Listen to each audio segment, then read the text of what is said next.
Hi, Sarita. Hello. So tell me, how did you meet Osho? I met him by divine grace because I was hitchhiking. I hitchhiked all through Europe and overland to India.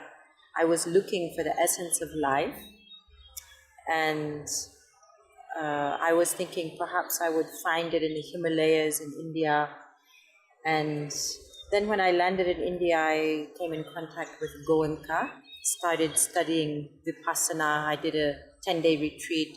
And then I went to Mumbai to do a month-long retreat with Goenka. And while I was in Mumbai, somebody said to me, there's a man that you should meet. And I'm going there tonight. Come with me. And so I went, and there was about 30 people sitting on the floor in an apartment in Mumbai, and they were all dressed in orange. So they were just sitting in silence and waiting. I didn't know for what. It was like all new to me. And then Osho literally floated into the room. The way he walked was so much grace. It was just incredible to see him. And I was very passionate about dance, so I felt he is the ultimate dance master. Just the gracious way he was moving his body, his gestures. And then on top of it, he was speaking on the Vigyan Bhairav Tantra. And the sutra that he commented on is one that I can never forget. It was, while engaged in sexual union, stay attentive on the fire in the beginning, and so continuing, avoid the embers in the end. He spoke for 1.5 hours on that particular sutra. Blew my mind completely, really like, wow, something I had always yearned for, but never really knew was possible. He was really elucidating on that. And then when he was going out, he looked into my eyes for a long time. And the same friend who had brought me there, who was Krishna Prem, some people might know about Krishna Prem. So he said, well, before you go into your Vipassana retreat, tomorrow morning, there's a special meditation on the beach, on Chowpatty Beach. You can come 6 o'clock in the morning. And then afterwards, Osho is giving Shaktipat. Of course, at that time, he was known as Bhagwan, but I'm just using Osho because that's how we know him now. And so I went at 6 o'clock the next morning and did dynamic meditation for the first time. And that became a passionate love affair to do dynamic meditation. I did it every day for 1.5 years after that. It was just so life transforming. And then I went to Shaktipat with Osho, and that was absolutely amazing. In the Shaktipat, we were asked to pour our ego into a flower and just completely let go of any ego patterns into the flower, and then offer that flower to Osho's feet. There were golden images of his feet. And Swami Yog Chinmaya was there introducing the subject to us. And so I was very doubtful, like thinking, he might be some guru who's going to hypnotize us, and this is dangerous, so my mind was chattering. But anyway, I thought, I will never find out unless I experience. So let me just have this experience, and then we see. So I offered the flower to his golden feet, and there was like a bolt of lightning came through me. It was absolutely phenomenal. And then Osho came, and he asked us to give him all of our suffering. There was about 100 people there at the Shaktipat, to offer all of our suffering and anguish to him while looking into his eyes. So all these 100 people looking into his eyes, screaming, howling, catharting. And then after 20 minutes, he asked us to lay down and simply receive the divine, as deeply as possible to receive the divine in and through us, in deep silence. Of course, that experience absolutely transformed me completely. I was never the same after that. Then I went directly into my Vipassana retreat for 1 month. Meanwhile, nobody explained to me that Osho was a guru. that you can take sannyas, that, he can be guiding you. I just got my mind blown. I had no idea what to make of it. And it was only at the end of my Vipassana retreat that somebody told me, this Bhagwan, this Osho, he's in Mount Abu, and he's going to be guiding a meditation camp. You can go there. So I took the train, I went there, being footloose and fancy-free. I went there and I met Sushila when I arrived. And she said, have you read any book of Osho? I said, no, I didn't know he has books. She said, what? But you have to read his book. So read this book, I Am the Gate, and you have to read it tonight because the camp starts tomorrow. So I stayed up the whole night reading I Am the Gate. And the next day, the camp started. Osho was guiding dynamic meditation and other meditations. And then I had the great blessing to receive sannyas from him. I still didn't know exactly what sannyas is, but I went into the room where he was, and his first words to me were, where have you been? And I said, with Goenka. And then he laughed and he said, so, ready for sannyas? And I said, yes, not knowing exactly what it was about. Then he gave me the mala, he gave me my name. Your new name is Ma Ananda Sarita.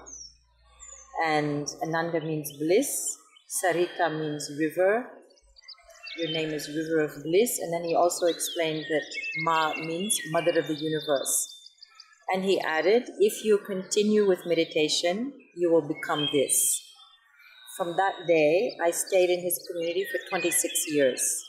And, of course, got totally transformed.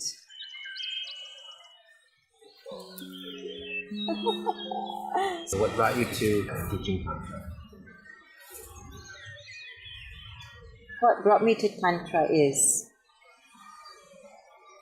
that when I started working with Osho, he used to see his disciples like once or twice a week, so we could have private meeting with him. Of course, at that time I didn't realize what a great privilege that was, but it was just exquisite happening to be able to go and be with Osho directly. And he would offer meditation to do, to practice, and then I would do the practice, and then I would come back to him, and he would ask me how it went, and then give me a new practice.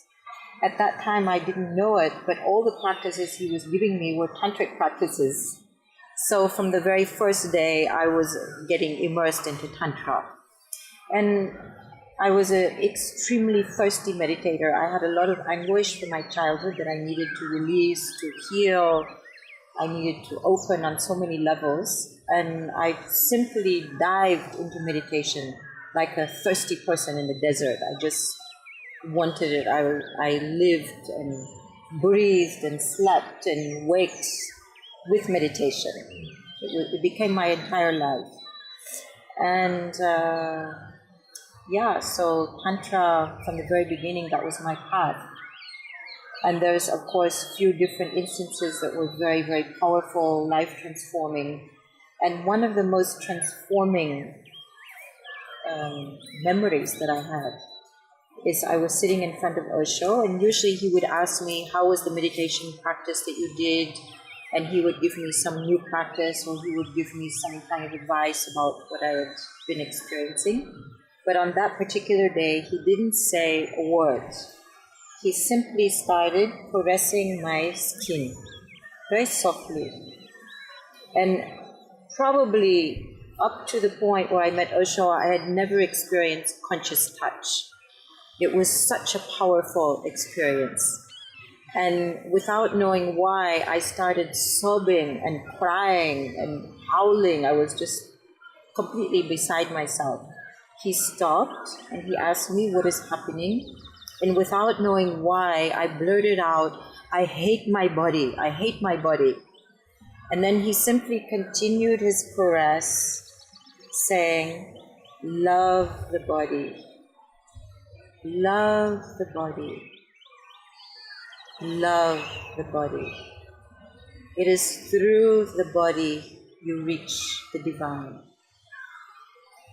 And I took a 180-degree turn inside of myself that was just so phenomenal, because I'd been raised in an atheist family. However, in the Christian culture, so it had seeped into me this idea that spirituality and the body are two separate things, and that I need to transcend the body and attain to some higher wisdom beyond the body.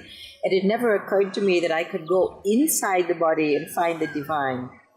So his words just resounded in me at the deepest level, and I started following those words and discovering the divinity within this body. And that really set me firmly on the Tantra path, because that's the message of Tantra. In every cell of the body, you can find the universe. Our body is the microcosm of the macrocosm. So that became my Tantra path. According to your experience, what is Tantra? What is the definition of Tantra? Juicy question. Tantra is a lifestyle. It's also a spiritual path, a path to enlightenment. And it is a way of bringing love and consciousness together as one. The path of love is a feminine path of meditation and witnessing, masculine path. When we bring these two paths together, it is Tantra. Of course, Tantra also includes methods of meditation, and those methods function as a kind of portal, helping us to open into expanded consciousness through every different aspect of life. And there's so many different ways to explore Tantra, whether that's through our senses, through our emotions, through our chakra system, Kundalini energy, the mind, expanded different states of our subtle energy, like energy bodies, etc. And I love to explore many different aspects of Tantra. For example, I have a 7-level training for couples. I love to teach the Tantra meditation retreat, which is working with 112 methods of the Vigyan of Tantra. Also, I have a Tantra teacher training, empowered woman training, and master lover, sacred sexuality, all these different ways or facets of how to enter into the Tantra path. Also, of course, the Tantra mystic massage. And my whole approach is that Tantra is a spiritual path.